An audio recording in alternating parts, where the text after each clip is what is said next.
Oi galera, tudo bom? Mano! Gente, hoje eu tô aqui pra bater um papo com vocês. Aquele vídeo que eu faço meio que sem edição, meio que conversando com vocês, falando sobre algum assunto. E vocês pediram demais pra eu falar com vocês sobre depressão.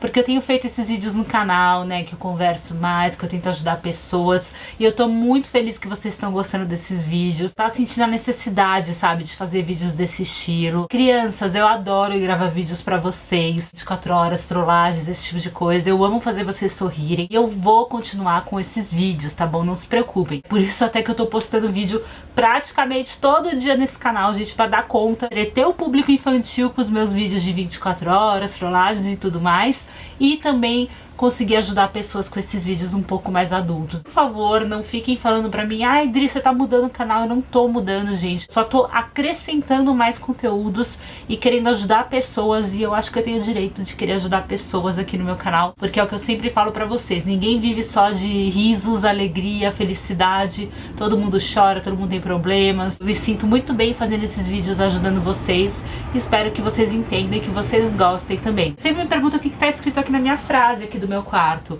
que tá aqui na parede, tá vendo? Tá escrito: o segredo não é correr atrás das borboletas, é cuidar do jardim para que elas venham até você. Reflitam nessa frase que vai fazer vocês pensarem em muitas coisas. Hoje eu tô aqui pra falar sobre depressão. Vocês me pediram muito vídeo sobre depressão. Inclusive eu quero pedir pra vocês deixarem aqui nos comentários que outros vídeos desse estilo vocês querem que eu grave, que eu venha dar minha opinião, que com certeza eu venho fazer pra vocês. Eu sei que a autoestima é uma coisa que vocês querem muito, mas o que mais vocês querem que eu converse com vocês, que vocês estão passando? Então comenta aqui embaixo pra eu saber. Se vocês gostam desses vídeos de bate-papo, incentivem a fazer mais, galera. E o incentivo de vocês é dando aquele joinha no vídeo e se inscrevendo aqui no canal. Vamos lá, gente. Nesse vídeo eu vou contar pra vocês a minha história com depressão, porque sim, eu tenho depressão. Eu não tenho a menor vergonha de falar isso. A gente tem que saber reconhecer, pedir ajuda. Não tem nada de errado nisso, gente. Então eu vou contar a minha história pra vocês. E também vou falar nesse vídeo algumas coisas, porque assim, eu recebo muitas mensagens, principalmente crianças de 7, 8, 9, 10 anos falando: Dri, eu tenho depressão, me ajuda. Gente, tem uma grande diferença entre tristeza e depressão. Vou explicar isso tudo pra vocês nesse vídeo. Vai ser um vídeo mais longo porque eu realmente quero ajudar vocês. Eu vou falar sintomas, então a gente vai aí conversar bastante. Mas eu vou começar contando a minha história pra vocês, como que eu descobri que eu tinha depressão e tudo o que aconteceu. Vocês me veem aqui na internet fazendo um monte de palhaçada e vocês acham que eu sou só isso, né? E claro, gente, um lado bem doido, bem dada mesmo, bem maluca. Quem me acompanha sabe, quem vive comigo sabe. Eu gosto do rolê, eu gosto de curtir a vida, mas eu também sou um ser humano. E às vezes a gente julga muitas pessoas sem conhecer a história de vida dessas pessoas. Vou compartilhar com vocês nesse vídeo um pouquinho da minha história pra vocês verem que nem tudo é mar de rosas, nem tudo é perfeito, que todo mundo tem problema. Eu era uma criança muito gordinha, bem gordinha, e eu sofria muito bullying na escola por isso. Eu até o 8º ano eu fazia numa escola que eu odiava. A escola era horrível, gente, assim. A escola não é que era horrível, era uma das melhores escolas de São Paulo. Então assim, meus pais achavam que eles estavam me colocando numa escola muito boa, eu ia me dar muito bem nessa escola, mas as pessoas dessa escola eram muito horríveis. Aí a gente vê como a criança pode ser má, né, gente? Porque eu sofri tanto na minha infância que vocês não têm ideia com outras crianças. E é triste ver isso, né? Porque a criança devia ser aquela coisa pura, de querer brincar, estudar e de não ter maldade. Não, infelizmente, as crianças têm muita maldade. É muito triste de ver. Eu, por ser muito gordinha, sofria muito bullying na escola. As pessoas riam de mim, tanto as meninas quanto os meninos. Os meninos zoavam de mim, gente, mas riam. Era uma coisa assim horrível. Eu não tinha amigos na escola. Eu tinha assim uma amiga, sabe, que eu ficava isolada com aquela amiga num canto e ninguém mais da sala conversava com a gente. E na verdade eu queria ser invisível. Esse era o meu desejo na escola, porque tudo que eu queria era poder ir pra escola e ninguém me notar. Que aí eu não ia ser xingada, eu não ia ser humilhada por causa do meu peso ou por qualquer outra coisa, sabe? Então tudo que eu queria era que ninguém me notasse, mas sempre tinha alguém que notava e vinha me zoar por causa do meu peso. Isso era uma coisa que, nossa, gente, me machucava demais. Então eu já acordava, eu estudava de manhã, eu já acordava assim sofrendo de ir pra escola, sabe? Nunca foi um prazer pra mim ir pra escola, porque eu sabia que eu ia chegar lá e ia tomar paulada. Então, cara, era horrível, assim, os meninos me empurravam, já aconteceu de menino me empurrar da escada e eu caí na frente de todo mundo dá risada. Porque todo mundo começou a perder o bebê, né, e começou a beijar na boca, tipo, lá pelos 12, 13 anos.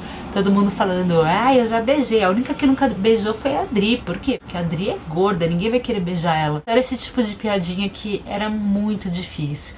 E aí eu chegava em casa sempre sofrendo com isso. A minha família não entendia, achava que eu tava na melhor escola e que, né, eles não entendiam por que eu não gostava daquela escola e eu também não me abria muito com eles. E na minha própria família eu sofria muito preconceito também por estar acima do peso, sabe? Eu sempre sofri preconceito pelo meu corpo. Em outras épocas também, né, gente? Eram outros tempos, então eles não tinham a informação que hoje se tem sobre o assunto. Então era aquela coisa de você não pode comer, se comia ficava de castigo, se comia coisas erradas ficava de castigo. A gente tinha uma despensa, isso é uma coisa que me marcou muito. A gente tinha uma despensa tipo, que tinha bolacha, porque eu tenho um irmão mais velho, né, que não mora comigo, mas na época morava, porque ele já é casado, tudo. E tinha bolacha, salgadinho, essas coisas tudo pro meu irmão, porque meu irmão sempre foi magro. E ele podia comer e eu não, porque eu era gorda. Então eles trancavam a despensa, tentavam achar essa chave sempre pra poder abrir e comer. Porque aquela coisa, gente, não adianta você esconder da criança, você querer fazer isso com a criança, porque tudo que é proibido, a criança vai querer fazer também, sabe? E na minha cabeça era aquela coisa, por que meu irmão pode comer e por que eu não posso, sabe? Então isso gerava mais frustração em mim, mais tristeza nas festinhas de família. Sabe aquelas coisas que você encontra a família nas festinhas e todo mundo falava, nossa, você é tão linda de rosto, né? Se emagrecesse ia ser tão linda.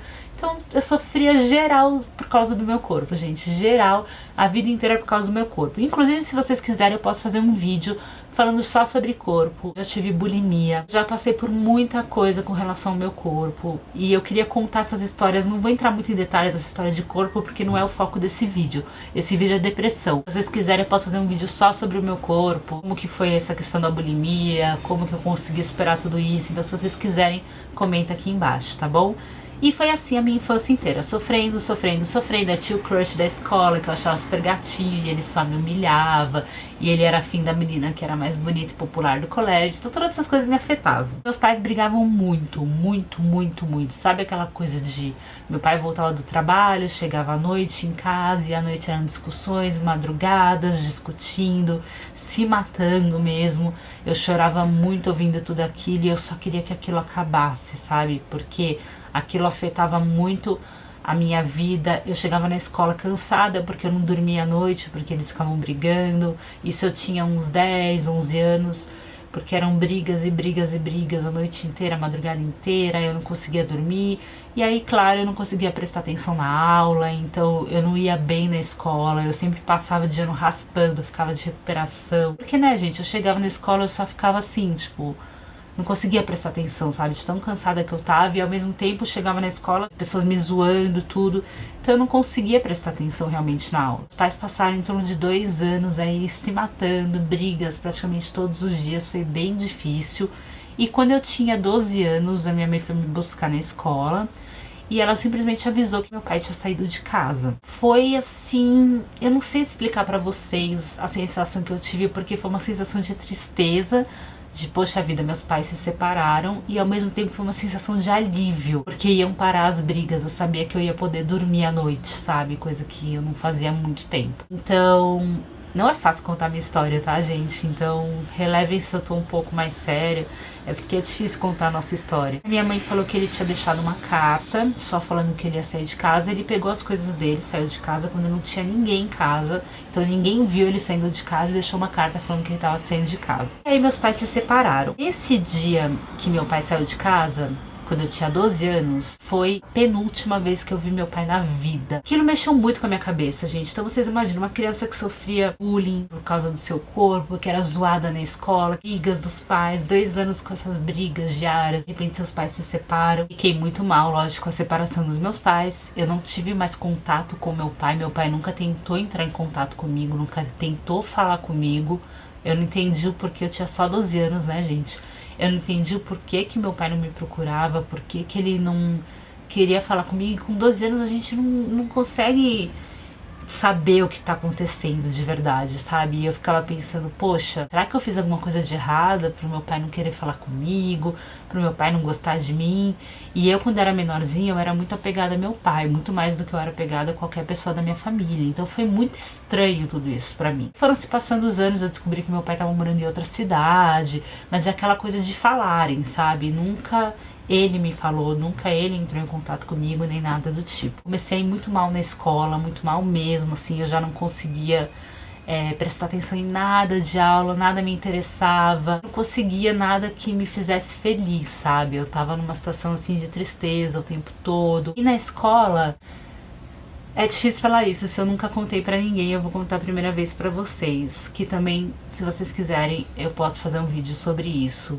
Eu fui abusada na escola, eu nunca falei isso com ninguém, acho que nem com a minha família. Tinha uns 13 anos e os meninos que eram os populares da escola, que tinham a mesma idade que eu, eles falavam pra mim assim, olha, gente, eram outras épocas, tá? Deixando claro que a gente não tinha informação nenhuma sobre abuso, sobre o que era certo, o que era errado. Hoje em dia, na internet você tem milhões de informações, você tem YouTube, eu não tinha nem noção do que era certo e do que era errado. Quando eu tinha 13 anos, eu lembro que 2 meninos que eram muito populares na escola viraram pra mim e pra minha amiga, que era a única amiga que eu tinha na escola, e falaram, olha, se vocês não deixarem a gente, né, passar a mão em vocês, e encostar em vocês, e pegar em vocês no corpo e tudo mais, a gente vai falar pra todo mundo coisas horríveis de vocês que eu nem vou falar aqui, porque, né, desagradável. Minha amiga, a gente ficou desesperadas, porque a gente já era muito zoada na escola, e a gente não sabia o que fazer, a gente não aguentava mais ser zoada, sabe? E aí a gente falou, bom, é melhor deixar então eles fazerem o que eles querem, porque assim talvez parem a zoação. Não chegaram a fazer nada, gente, como eu posso dizer, sexual, nada do tipo, mas assim, aquela coisa de passar a mão, de encostar, de pegar. E a gente acabava deixando, e eu lembro que quando eu deixava eu chorava enquanto eles estavam encostando em mim, porque eu não queria nada daquilo, eu era uma criança, eu tinha 13 anos, mas eu achava que era a única forma de pararem de me zoar, e a ameaça que eles faziam me deixava com muito medo.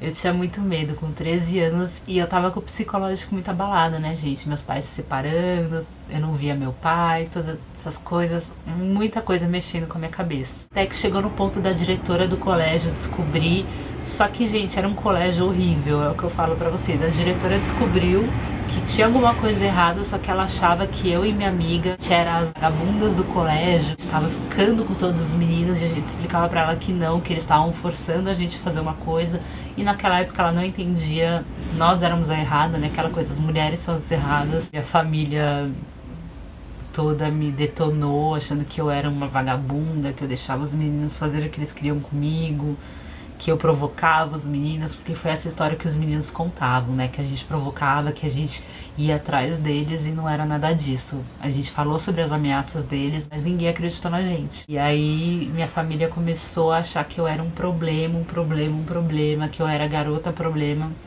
E eles me tiraram daquela escola, finalmente eles me tiraram daquela escola e me colocaram numa outra escola.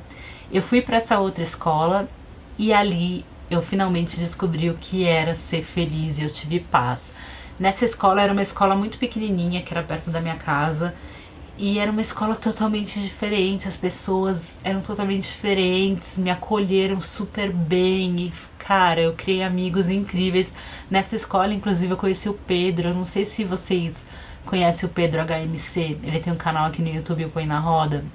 E, cara, o Pedro foi um dos meus melhores amigos na minha adolescência inteira. E foi uma escola que eu me senti aceita, sabe? Do jeitinho que eu era, sem as pessoas me julgarem. E eu fui muito feliz naquela escola. Só que o que aconteceu? Eu tava tão feliz de ter amigos, que era uma coisa que eu não tinha na outra escola, que eu não tava preocupada em estudar e nada, sabe? Eu tava vivendo aquilo de maneira muito intensa, assim. Eu tava muito, muito, muito feliz de estar ali. De curtir com os meus amigos. Cara, eu tava vivendo uma coisa que eu nunca tive, que era ter amigos, que era não ser zoada, que era fazer parte de uma galera. E aí eu acabei repetindo de ano por isso. Eu e mais uma menina da escola, que é minha amiga até hoje, a Paty, a gente acabou repetindo de ano porque a Paty também vinha de uma situação assim, então a gente se identificou muito. E cara, a gente só queria ser feliz, a gente só queria brincar e se divertir. E eu acabei repetindo de ano. E aí meu mundo desabou de novo. E aí começou tudo de novo, porque a minha família ficou louca da vida que eu repeti de ano. Repeti o primeiro ano do ensino médio, eu tinha 15 anos. E aí minha família me colocou pra trabalhar. Eu não aguentava aquele ritmo, sabe, gente? Porque ia pra escola de manhã, saía da escola, eu trabalhava na Praça da Sé, quem é de São Paulo conhece. Eu ficava a tarde toda, eu trabalhava no escritório de advocacia, eu ia pra fórum o dia inteiro, pegava metrô, ônibus pra lá e pra cá com 15 anos. Chegava em casa exausta, exausta, exausta, morta. Aí aquilo foi destruindo, sabe? Pra uma adolescente, aquilo foi muita coisa pra mim. Então acabou me fazendo mais mal. E eu comecei a ver que eu tava com depressão aí. Eu tava muito mal, ter repetido de ano. E aí tudo que eu tava vendo de contos de fadas, assim, de ter amigos, assim, meio que foi... acabou. Tinha que ir pra casa, estudar, não podia sair, não podia fazer nada. Foi muito difícil. E aí começou a minha história com a depressão. Comecei a tomar medicação pra depressão. Isso começou a mexer demais, demais, demais, demais com a minha cabeça. Aí tudo bem, passou essa fase da adolescência, trabalhando, ralando. Não adiantava, mesmo eles me colocando pra trabalhar, eu não ia bem na escola de jeito nenhum, porque claro, eu não tava bem mentalmente, era a situação do meu pai, era tudo isso, sabe, gente? Eu não tava bem. Mas eu consegui me formar, acabei indo pra uma escola mais fácil, assim, pra eu passar de ano, acabei passando, me formei. Eu falei, poxa, eu vou começar a faculdade, né? Vou começar uma nova vida. E aí meu mundo também desabou de novo. Eu recebi uma ligação em casa do meu tio, irmão do meu pai, que eu não tinha mais contato com ninguém da família do meu pai, desde os meus 12 anos, falando que meu pai tava doente, que ele tava com câncer, câncer de pulmão, e que ele estava no hospital, que ele estava internado, que ele estava morrendo e que ele queria ver eu e meu irmão antes de morrer. Foi assim um baque, porque faziam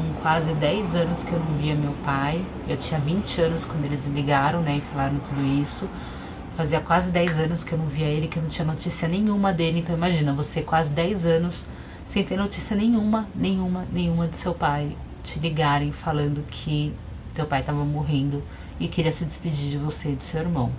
Depois eu fui descobrir que meu pai não pediu em nenhum momento pra ver eu e meu irmão, que na verdade foi a família dele que achou melhor ele ver a gente antes de morrer, enfim.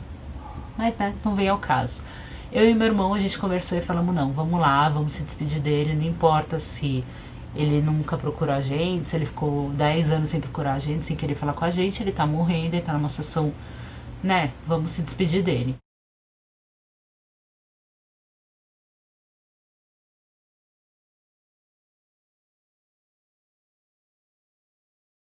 A gente chegou no hospital, eu lembro que eu entrei no hospital, fui eu, meu irmão e minha cunhada na época, era namorado do meu irmão, e a gente entrou e eu não reconheci meu pai. Primeiro porque eram 10 anos, né? Eu era uma criança quando ele saiu de casa e eu era uma adulta quando eu vi ele de novo.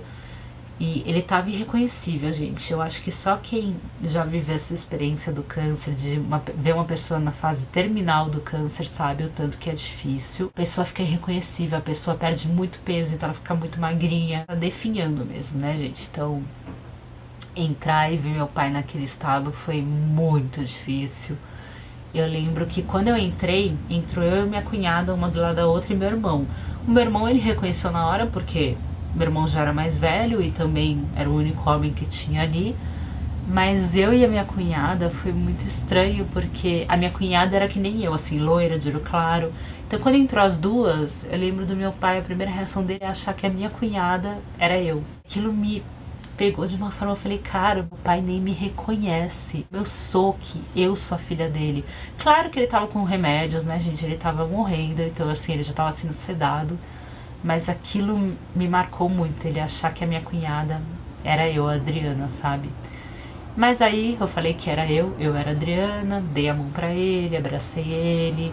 Em nenhum momento ele pediu desculpa por, né, por tudo que aconteceu. Ele só perguntou da gente, o que a gente tava fazendo da vida. Tava começando a faculdade aí de psicologia. Aí eu falei que eu tava na faculdade, enfim, foi uma conversa assim de 5 minutos. E logo ele morreu. E aí aquilo mexeu demais comigo, gente. Foi muito estranho tudo isso. Aí a gente foi pro velório dele. Foi muito estranho porque tudo passava na minha cabeça, sabe? Eu era criança super apegada ao meu pai até os 11 anos, assim, tudo era o meu pai. De repente meu pai sai de casa, nunca mais procura, nunca mais tem contato comigo. 20 anos eu recebo essa ligação, vejo meu pai morrendo e ele morre. Foi muito difícil e, enfim. E aí a gente passou por toda essa coisa do velório e tudo mais, e aí que eu comecei a entrar numa depressão, assim, mesmo. Eu voltei pra terapia, porque eu não tava mais fazendo terapia, voltei pra terapia.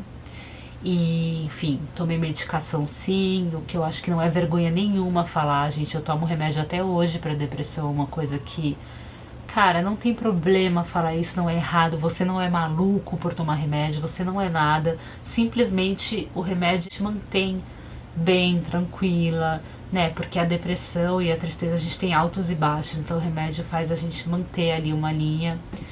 Enfim, basicamente foi essa minha história. E aí eu fui pra faculdade de psicologia, que foi uma coisa que me fez muito bem, porque eu queria me entender, eu queria saber quem eu era, eu queria entender as minhas emoções, os meus sentimentos, eu queria entender o outro, o que se passava na cabeça do outro. Eu sempre gostei muito de conversar, de ouvir as pessoas. Criei meu canal no YouTube, comecei minha vida no YouTube. A minha vida pessoal sempre foi um problema, assim, que me deixava muito mal. Eu tive vários relacionamentos amorosos que não deram certo. Sempre me envolvi com pessoas tóxicas, sempre me envolvi com pessoas que me fizeram muito mal. Eu vivi relacionamentos abusivos, eu vivi relacionamentos muito, muito, muito, assim, horríveis. Eu sempre me envolvi com pessoas que me fizeram muito mal. Em amizades também, eu sempre fui uma pessoa que me doava muito para as amizades. Eu fazia tudo pelos meus amigos e sempre tomava na cabeça, então tudo isso sempre me fazia mal. Mas eu fiquei bem, criei meu canal, comecei a trabalhar com o YouTube, o canal começou a crescer e isso me fez tudo muito bem. Só que aí eu tive uma outra queda, né? Porque a depressão é assim, gente, a gente tem horas que a gente tá muito bem, tem horas que a gente cai e não consegue levantar. E aí eu tive uma outra queda, eu comecei a trabalhar com outro aplicativo. E esse aplicativo me sugava assim de todas as formas, porque eu tinha que estar ali 24 horas por dia praticamente fazendo lives nesse aplicativo. E eu não tinha mais vida, eu não tinha mais nada, sabe? Assim, eu tava completamente sugada por esse aplicativo, porque a gente tinha que trabalhar muito nele, era um trabalho, eu precisava daquele dinheiro. A pressão das pessoas do aplicativo pra gente ser o melhor no aplicativo, pra trazer mais pessoas, pra dar mais dinheiro pra eles. Então era pressão o tempo todo. Eles faziam competições entre a gente. Quem fizer mais live, quem fizer mais não sei o que, ganha não sei o que. Então aquilo começou a mexer demais com a minha cabeça. Eu deixei muito de ser eu. E eu comecei a me jogar naquele aplicativo e cada vez ficar mais viciada naquilo, e fazer live, trabalhar. E aquilo sugou todas as minhas energias. Não era um ambiente bacana, não era um lugar legal, eu me sentia muito mal ali. Fiquei 4 meses trabalhando nesse aplicativo e ali começou a minha queda. Tinham homens que ficavam falando coisas pra você e você tinha que sorrir e achar lindo porque aquilo te dava dinheiro. Foi uma fase horrível da minha vida, horrível, que não faz muito tempo, gente, faz pouco tempo isso. E ao mesmo tempo eu comecei a me relacionar com uma pessoa. Essa pessoa também me destruiu de todas as formas, que foi uma pessoa que eu me relacionei recentemente. Acho que foi a pior pessoa que eu conheci na minha vida. Foi um cara que, poxa, sabe, aquele cara que faz milhões de promessas e aquele cara bem cafajeste mesmo, gente, que... Sabe, parecia um príncipe encantado, parecia que eu tinha encontrado o amor da minha vida, eu tava super feliz e a gente falava de nome de filho, sempre juntos, se via praticamente todo dia, grudados o tempo todo, completamente apaixonada e dormindo na casa dele, levando aquele relacionamento muito a sério, até eu descobrir pelas redes sociais que ele tava me traindo com uma outra menina, que depois se tornou a namorada dele. Aquilo me destruiu, porque eu não acreditava no que eu tava vendo, porque eu sabia o que a gente tava vivendo, as coisas que ele me falava, e descobrir que ele tava me traindo com uma outra pessoa foi uma coisa assim, meu Deus. Me oprimia muito, ele não deixava eu postar nada com ele nas redes sociais, ele não deixava eu mostrar nada, ele não queria postar que a gente tava juntos nas redes sociais, e hoje eu sei o porquê, porque ele tava com essa outra pessoa junto, e ele me destruiu. Aquilo, gente, somado ao trabalho que eu tava vivendo naquele momento, acabou, me destruiu, eu voltei pra depressão que eu tive, eu fiquei numa cama, literalmente, saí desse trabalho que eu tava nesse aplicativo, porque eu já tava no meu limite, eu não tava aguentando mais. E somado esse relacionamento horrível que eu tive, essa pessoa também me humilhou de várias formas, com palavras, com atitudes, falou coisas horríveis pra mim. Caí na cama mesmo, assim, eu fiquei em depressão, eu só chorava, eu não conseguia levantar pra comer, eu não conseguia levantar pra tomar banho, eu não conseguia levantar pra trabalhar. Foi a primeira vez que eu parei meu canal no YouTube. Fiquei acho que 1 mês, 2 meses sem postar vídeo, porque eu não conseguia. Ali eu caí de vez. Eu quero falar um pouquinho com vocês sobre depressão. Eu consegui sim me reerguer, eu fui no médico, eu comecei a tomar remédio novamente. Só a gente com a gente mesmo, sabe? Aí é um processo de você querer sair daquilo. Eu fiquei mais de 1 mês na cama, chorando por esse relacionamento que eu não acreditava que existia uma pessoa no mundo que pudesse fazer tão mal pra outra pessoa. Chorando porque eu não sabia o que eu ia fazer na minha vida profissional, eu não sabia se eu voltava pro YouTube. Chorando por tudo que eu vivi naquele aplicativo. Eu caí na depressão mesmo. Mas aí eu comecei a tomar um medicamento, o medicamento começou a fazer efeito, eu comecei a fazer terapia e eu comecei a querer melhorar eu mesma, sabe? Eu comecei a criar forças, gente. Eu não sei de onde que veio minhas forças, acho que veio de Deus, de tudo, a minha fé. E eu comecei a acreditar muito em mim e hoje eu tô muito bem, graças a Deus, eu tô muito bem. Eu criei uma força que nem eu sabia que eu tinha. Esse 1 mês que eu tava na cama, eu pensei em suicídio, eu pensei em tudo que vocês puderem imaginar. Não tirei minha vida por pouco, por muito pouco. Uma amiga linda que me ajudou nesse tempo, porque teve uma noite que eu falei, acabou, eu não quero mais, eu não aguento mais. E essa minha amiga ficou comigo a noite inteira, conversando, até fazer eu tirar aquilo da minha cabeça. Nunca fiquei no estado, olha que eu passei por muita coisa e eu nunca fiquei no estado que eu fiquei nesse 1 mês. Comecei a assistir vídeos no YouTube que me motivavam e é isso que tá me fazendo fazer esse tipo de vídeo, porque isso me ajudou muito, sabe? Assistir canais no YouTube que falavam muito sobre isso. Comecei a ver a pessoa incrível que eu sou, a mulher incrível que eu sou em todos os sentidos. Comecei a ver que eu não mereço qualquer um, que eu mereço o cara mais incrível do mundo, porque eu sou a mulher mais incrível do mundo. E é assim que a gente tem que se sentir com nós mesmos. Eu comecei a criar força. E hoje eu posso dizer pra vocês que eu sou uma pessoa muito forte. Eu superei tudo isso que eu passei. Eu superei. Hoje eu sou feliz, hoje eu faço as coisas que eu gosto, eu sei o poder que eu tenho, o poder da minha mente e que a mente controla tudo. E eu sei que tudo depende de mim. Se eu quiser ser feliz, isso depende de mim. A felicidade está dentro de mim e eu descobri essa felicidade. Coisa que eu descobri, gente, é que nossa melhor companhia é a nossa própria companhia. A única pessoa que você pode confiar 100% nessa vida é em você mesmo. Você é a única pessoa nesse mundo inteiro que não quer o seu mal, que quer ser feliz, que quer o melhor pra você. Você tem que se cuidar, você tem que se amar, tem que querer o melhor pra você, pro teu corpo, pra tua alma, pro teu coração, pra tua mente. Que é você que vai estar com você sempre. As pessoas vêm e vão da nossa vida, gente, são ciclos, tudo tem um começo, meio e fim. Mas quem vai estar com você sempre pro resto da sua vida é você. Você precisa se ajudar, você precisa querer o melhor pra você, querer as melhores pessoas em volta de você, querer o melhor pro seu coração, pra sua mente.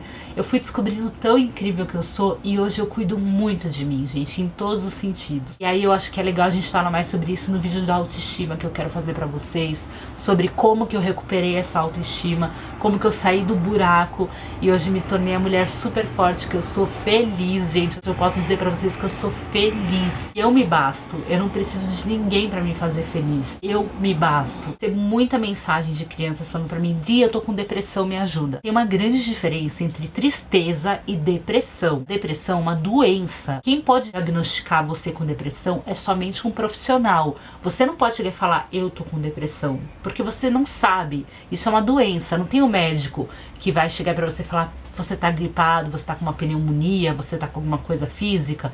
Quem faz isso é o médico. Quem faz isso pra dizer se você tá com depressão ou não é o psiquiatra, médico da mente. Então só ele vai poder dizer se você tem depressão ou não. A depressão, gente, você cai num buraco que você não consegue mais sair dele. Você não consegue levantar pra tomar banho, você não consegue comer, você não tem forças pra comer, você não consegue sair da cama pra fazer nada. Então você não consegue ir pra escola, você não consegue ir pra faculdade, você não consegue ir pro trabalho, você não consegue sair de casa, você quer ficar sozinha, você fica chorando 24 horas por dia, você sente uma dor no peito, uma dor que é muito grande, que parece que você vai morrer. Uma dor que só quem tem depressão sabe que parece que você tá sufocada, sente que você vai morrer, você pensa em suicídio. Não é uma tristeza, gente. Isso eu quero deixar muito claro nesse vídeo. Você tem uma tristeza porque você brigou com um amigo, porque você terminou um namoro, porque aconteceu algo na sua vida e você não tá bem, isso é normal. Todos nós seres humanos temos altos e baixos, momentos felizes e momentos tristes. Todo mundo, mas isso não é depressão. Você pensa em se machucar, em se automutilar, sente um cansaço infinito no seu corpo, parece que você correu uma maratona inteira de tão cansada que você tá, e você pode ter dormido 40 horas que você vai continuar cansada. Se você tá em dúvida se você tá com depressão ou não, procura um profissional. Só o profissional pode dizer se você tem depressão ou não. Mas muito cuidado para não confundirem depressão com tristeza, gente. Muito cuidado, porque são duas coisas completamente diferentes. Procure ajuda. Se você é menor de idade, conversa com seus pais, fala: pai, mãe, eu não tô bem, eu preciso de ajuda. Virou a chavinha na minha cabeça e eu falei: cara, eu mereço o mundo. Chega de sofrer. Chega de só trazer pessoas tóxicas pra minha vida. Chega, eu sou uma pessoa incrível. Eu mereço o melhor. Lembre-se sempre, você é a sua melhor companhia. Você pode mudar a sua vida. Só você. Mais ninguém. Ninguém mais tem esse poder. Você vai conseguir. Se eu conseguir, você também consegue. Você vai ser feliz. Tá tudo bem.